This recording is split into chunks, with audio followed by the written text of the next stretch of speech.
Assalamualaikum warahmatullahi wabarakatuh. Di sini saya akan menjelaskan tentang sistem integumen atau kulit. Seperti yang kalian tahu, seluruh tubuh manusia bagian terluar terbungkus oleh kulit. Sistem ini terdiri atas kulit dan aksesorisnya, yaitu kuku, rambut, kelenjar berupa kelenjar keringat dan sebaceus, reseptor saraf khusus untuk stimuli perubahan internal dan eksternal. Apa itu integumen? Kata integumen berasal dari bahasa Latin, yaitu integumentum, yang artinya penutup. Sesuai dengan fungsinya ya teman-teman, organ-organ pada sistem integumen berfungsi sebagai penutup organ atau jaringan dalam tubuh manusia dari kontak luar. Oke teman-teman, di sini ada gambar kulit ya. Kulit terbagi menjadi 3 lapisan, yaitu lapisan epidermis, dermis, dan jaringan subkutan. Lapisan epidermis merupakan lapisan teratas pada kulit manusia dan memiliki tebal yang berbeda-beda. Kulit tebalnya yaitu kulit telapak tangan dan kaki, sedangkan kulit yang tipisnya yaitu kulit selain telapak tangan dan kaki dan memiliki rambut. Epidermis tersusun dari lapisan paling luar hingga paling dalam, yaitu lapisan stratum corneum atau lapisan tanduk, lalu stratum lucidum, stratum granulosum atau lapisan keratohyalin, lalu stratum spinosum, stratum malpighi atau Prickle cell layer, lalu stratum basalis atau di dasar atau bawah. Pada lapisan basal ini terdapat sel pembentuk melanin atau melanosit.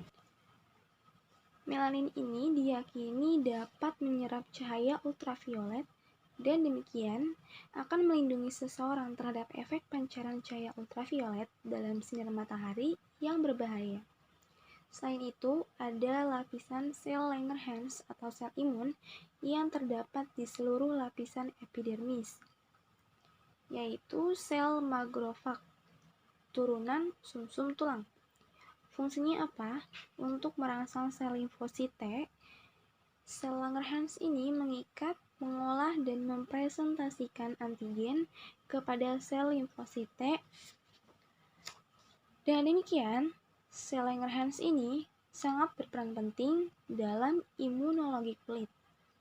Yang kedua adalah lapisan dermis atau kutan atau kulit jagat yang merupakan bagian yang paling penting di kulit yang sering dianggap sebagai true skin karena 95% dermis membentuk ketebalan kulit.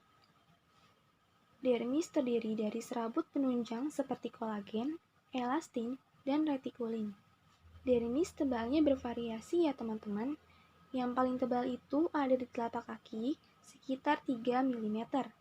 Di dalam dermis juga terdapat ujung saraf perasa, folikel rambut, kelenjar keringat, dan kelenjar sebasea atau kelenjar minyak, serta pembuluh-pembuluh darah dan getah bening, pembuluh limfe, dan otot penegak rambut atau muskulur erector pili. Komponen dermis meliputi pembuluh darah, pembuluh getah bening, kelenjar keringat atau sudorifera, kelenjar sebasea atau kelenjar minyak, folikel rambut, saraf reseptor sensoris, serat kolagen, dan serat elastin. Dan yang terakhir, ada lapisan hipodermis atau lapisan subkutan.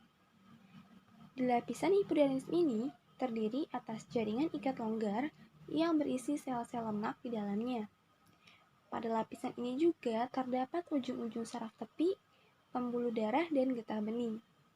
Nah, pada lapisan hipodermis ini merupakan lapisan terdalam yang banyak akan mengandung sel liposit yang menghasilkan banyak lemak, atau disebut juga dengan panniculus atau adiposa atau lemak yang berfungsi sebagai cadangan makanan sebagai bantalan antara kulit dan struktur internal seperti otot dan tulang, sebagai mobilitas kulit, perubahan kontur tubuh, dan penyekatan panas, sebagai bantalan terhadap trauma, dan sebagai tempat penumpukan energi. Lapisan ini terutama mengandung jaringan lemak, pembuluh darah dan limfe, saraf-saraf yang berjalan sejajar dengan permukaan kulit, cabang-cabang dari pembuluh, dan saraf-saraf menuju lapisan kulit jangat. Sekian dari saya, terima kasih.